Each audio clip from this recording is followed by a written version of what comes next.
Leli culo ebeliculwa ngamabutho lihambisana ngqo nobekwenzeka ePitoli namhlanje. Lisemajajini icala lesihlalo sobukhosi besizwe samaZulu.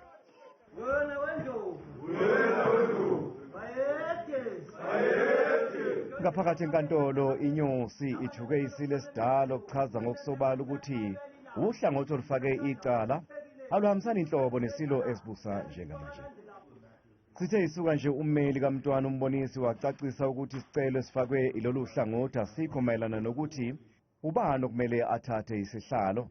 Ethi ingonyuluka yalolu daba ukuthi ingabe umengameli wenza okufanele na nokusemthethweni yini ngokuhlonza isilo uMisuzulu kaZwelithini njengengonyama.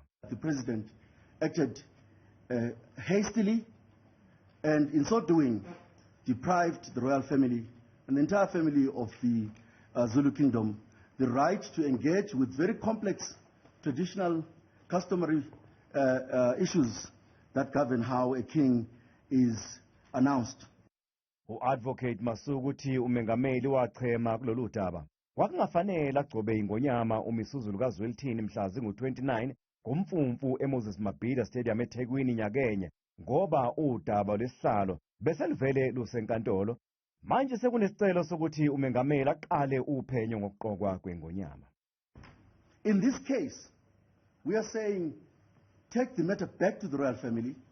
If the president at that time, given what is happening in this courtroom, if at that time he still feels that the decision of the royal family, the identification decision of the royal family, does not accord with the customs, the laws that govern succession in the Zulu kingdom, then that responsibility he has is always going to be there. Uhlangothi oluphikisana nesilo esibusayo luthi alinikwe ithuba lokuqoka ingonyama ngoba leyo inqubo engcwele esizweni samaZulu.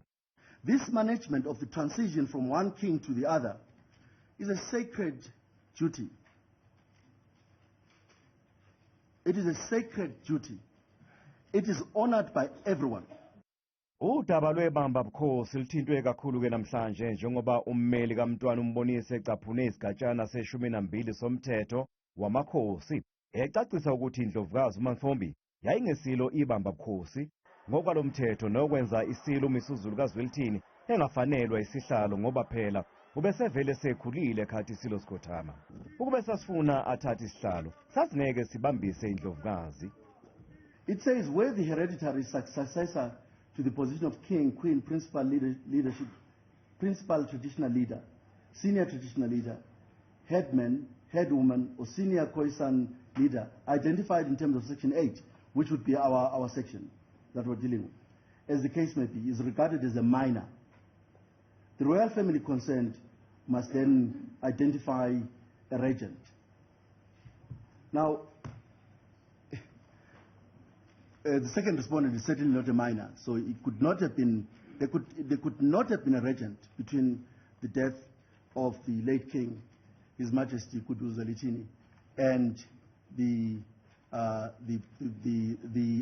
identification of the current king.